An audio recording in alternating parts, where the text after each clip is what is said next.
Our movie kicks off with the Emperor of the Chinese Kingdom handing over the legendary dragon spear to Detective Renji. He's earned it, proving himself worthy of the spear's destructive power, and the Emperor wants him to use it to protect the kingdom from evil. But the Queen? Yeah, she's not thrilled. Later on, she storms into the Emperor's room and warns him that Renji could easily turn that power against them. She insists he needs to take the spear back. The Emperor disagrees, saying Renji is the most deserving man in the entire kingdom to hold the dragon spear. The Queen stays quiet after that, but you can tell she's not letting this go. That night, she secretly meets a guy named Yu Qi and gives him a mission: get the spear back from Detective Renji. Yu Qi is shocked. He tells her that if Renji loses the spear, he and his whole family will be executed. But the Queen promises the Emperor won't punish him, she just wants the spear returned to the kingdom. Even though Yu Qi is Renji's close friend, he has no choice but to follow the Queen's orders. And because this mission is no joke, the Queen summons a squad of hardcore desert warriors from outside the kingdom. She commands them to show Yu Qi their strength. Yu Qi isn't happy about outsiders being involved in such a dangerous mission, but the Queen explains that Renji is so powerful and smart, no one could take the spear from him alone. That's why she brought him back up. They'll follow Yu Qi's lead completely. While they're talking, a girl steps out from the Queen's shadow. Her name's Moon. Yu Qi instantly jumps into action, showing off his slick moves, and we find out she's one of the desert warriors. The next day, Yu Qi sends a team to destroy the home of the kingdom's royal painter, Rang. Renji is, of course, the one called to investigate. As soon as he arrives, he mentally recreates the crime scene and figures out it wasn't just vandalism, it was a heist. Someone stole royal artifacts. Meanwhile, Yu Qi secretly sends 2 desert warriors to break into Renji's home and steal the spear. They sneak in with insane skill and start tearing the place apart looking for it. Back at the painter's house, one of Renji's teammates is following footprints and discovers the missing painting hidden under a table. That's when Renji realizes this wasn't a robbery. It was a setup. Just as one of his men reaches for the painting, Renji tries to stop him, but it's too late. The guy's hand is instantly poisoned. The painter Rang also collapses after being exposed to a toxic gas. His body starts to twist and swell before he loses consciousness. Renji is stunned, and as he looks around, he spots someone up on the roof. He quickly changes out of his poisoned clothes and chases after the smoke with his team. They catch someone disguised as a girl. It's one of the desert warriors. They take him down, but then a sorcerer throws toxic bombs and launches into a wild battle with Renji. This is where we really see Renji's legendary power. He paralyzes the sorcerer with one strike. The sorcerer barely manages to escape using his magic. Renji follows him and almost catches him, but the guy vanishes right in front of him. While Renji's searching, he notices a strange decorated vase moving. He orders the sorcerer to show himself, but the vase suddenly releases toxic gas that fills the room. Renji and his team barely escape. Meanwhile, Yu Qi tells the desert squad to retreat. They went too far. Trying to poison Renji inside the kingdom is strictly forbidden. But here's the thing. The 4 desert warriors never planned to follow Yu Qi's orders. Their real mission is to kill Renji, no matter what. On the other side, we see Moon and the fire sorceress breaking into the room where the dragon spear is kept. But as soon as Moon grabs it, it's a trap. Alarms blare, and they realize the guards are coming. They try to escape but fall into another trap. Just before the guards storm in, they burn the trap with magic and barely make it out. The next day, they meet with the Queen, who can't stop laughing at how dumb their plan was. She decides she'll take care of retrieving the spear herself. The desert warriors tell her they're at her service and blame their failure on Yu Qi's leadership. Later that night, we see the Queen with Yu Qi heading to a secret prison deep inside the kingdom. There, she meets a prisoner with a disfigured face. Yu Qi explains that this guy used to lead a rebellion in the kingdom before the emperor crushed it, destroyed his life, and locked him away. Turns out, this prisoner is the one who convinced the Queen to go after Renji in the first place. He's also the one who recommended the desert warriors to help her get the spear. Since stealing the spear didn't work, the Queen asks him for another plan. He tells her there's only one way left: frame Renji for murder. That way, the emperor himself will have to take the spear away. The next day, we see Renji training in front of his team. Then he calls Yu Qi to his house for something important. Once they're alone, Renji tells him straight up, he knows the Queen is behind everything that happened yesterday. He just doesn't get why she's doing it. Yu Qi, at that moment, is sweating bullets. Renji is his lifelong friend. If Renji finds out Yu Qi was ordered to kill him, but Renji, he's not worried about all that. He tells Yu Qi he has a bad feeling a huge disaster is coming to the kingdom soon, and they need to be ready. Meanwhile, the sorceress Moon is watching one of Renji's assistants in the market. She notices something strange. When he looks at a painting, someone nearby falls into a kind of hypnotic sleep. She's really confused by this. Suddenly, someone approaches the assistant, gives him a pen, and snaps him out of it. The assistant quickly leaves, and we find out that Detective Renji knows this person is in danger and needs to escape immediately. At the same time, Moon is spying to figure out who this mysterious person is, but he disappears. Then she spots a stranger, one of those masked desert warriors, watching her. Luckily, she manages to slip away. Elsewhere, a strange man is talking to his men, also desert warriors. He says it's their time to rule the Chinese kingdom. We learn this man is the leader of the rebellion the emperor locked up. But with his magic, he's controlling the queen. He made her visit Renji's office, even though she knew Renji wasn't there.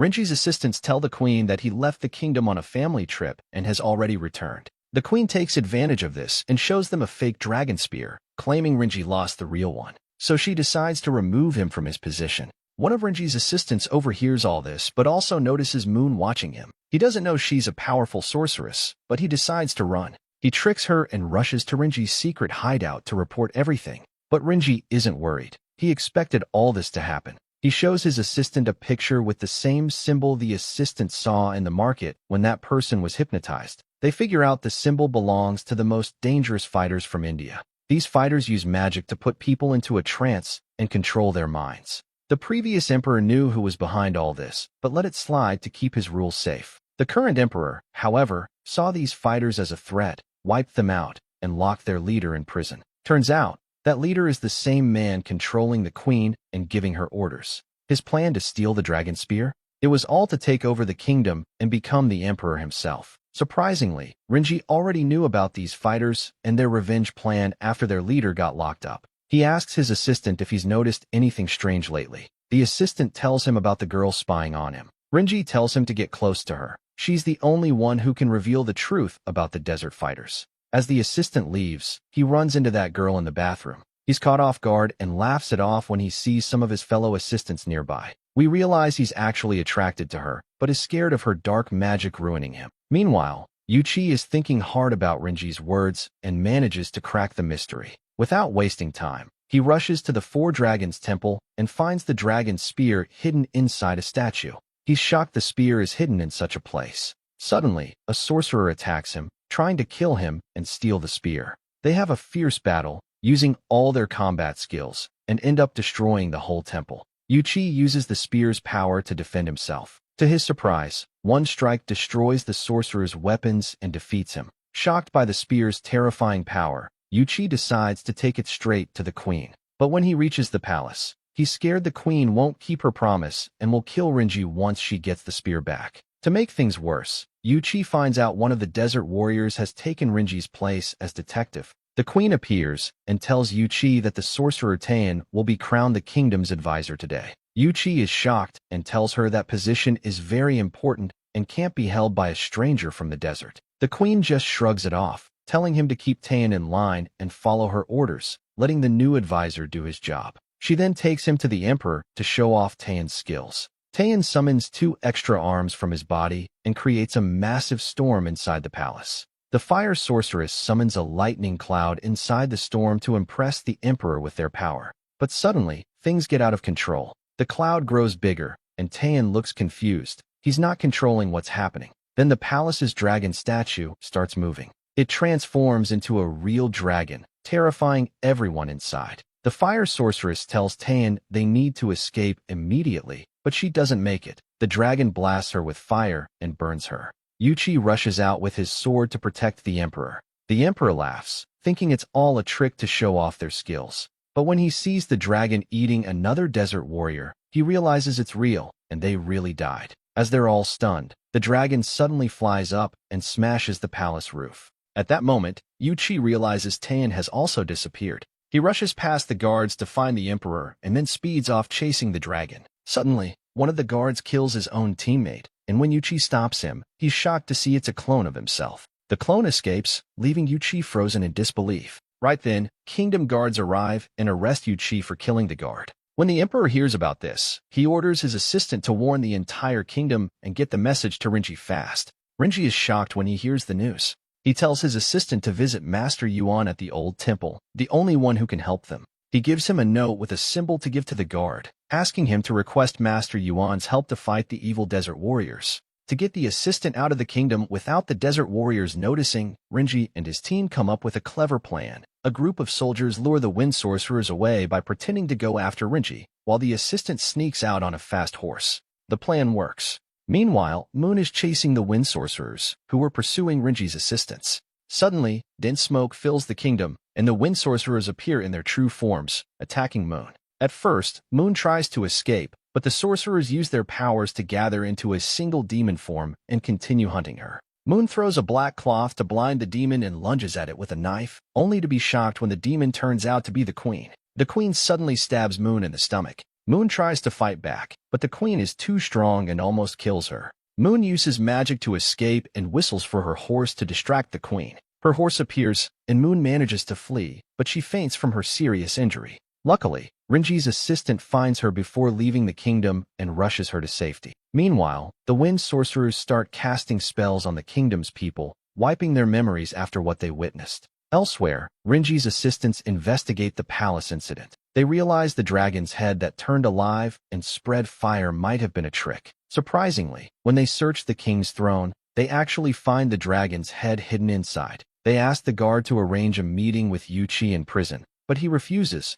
Only Renji is allowed to see him. One of the assistants turns out to be Renji in disguise. They all head to the prison to meet Yuchi, who's shocked to learn that Tan, the kingdom's advisor, has been hiding there all along. Renji tells him everything that happened since their last greeting. They take Yuchi to the place where the clone killed the guards and discover that after killing the desert warriors, the dragon fled the kingdom. Renji decides to check the emperor's carriage for clues and is shocked to find Tan's dead body hidden underneath. They realize the emperor is now in danger. After hearing about the queen's plan to take the spear, Yuchi confirms that the wind sorcerers control her. He decides to bring them to the prison the queen visited and is shocked to find she's really there, talking to an unknown person. The biggest shock? The queen giving orders is actually a clone created by the wind sorcerers after hypnotizing the real queen, who is actually locked away in that prison.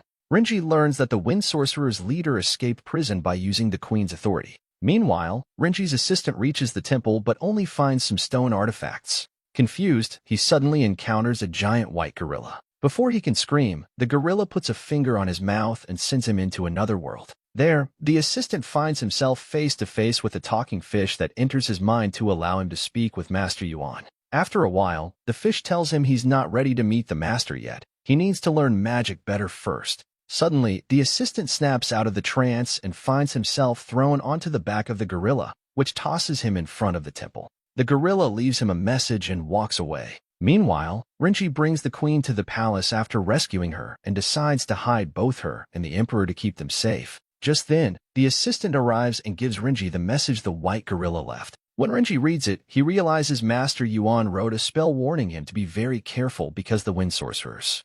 The wind sorcerers are gearing up for revenge and taking control of the kingdom. Renji decides to use the dragon spear to defend the kingdom. While he's thinking, the queen appears and tries to lure him to give up the spear. But Renji senses her with the spear's power.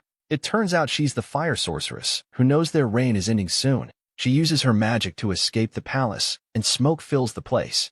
The soldiers prepare to face the wind sorcerers, who are definitely on their way. Suddenly, a giant creature appears and attacks.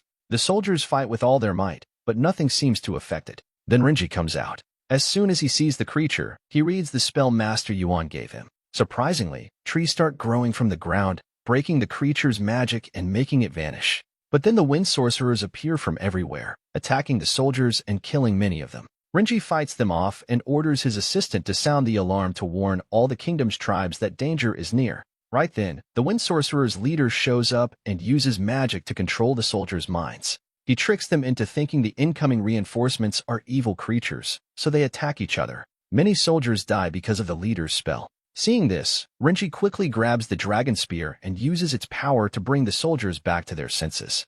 Meanwhile, the fire sorceress sneaks into the room where the emperor and queen are to kill them, but she's shocked to find they're fake, with two soldiers standing in for them. She tries to run, but Yuchi appears and traps her in a snare, capturing her. Outside the palace, Renji talks to the wind sorcerer's leader and asks him to surrender. The leader laughs and orders the desert warriors to attack, throwing poisonous gas to kill everyone and take over the kingdom. The soldiers try to fight back, but the leader manages to control Renji, tying him up in midair. He then uses his secret weapon to summon a giant creature and turns the monster soldiers into his minions, all attacking the kingdom's guards. Renji's assistant grabs the dragon spear before it falls into the leader's hands and tries to escape the chaos unharmed. The giant creature holds Renji like a bird, about to kill him. Just then, Yuchi appears and rescues him. The battle continues between them and the leader's monsters until the assistant throws the spear to Yuchi to fight with. Unfortunately, Yuchi can't catch it, and the spear falls into the hands of the Wind Sorcerer's leader.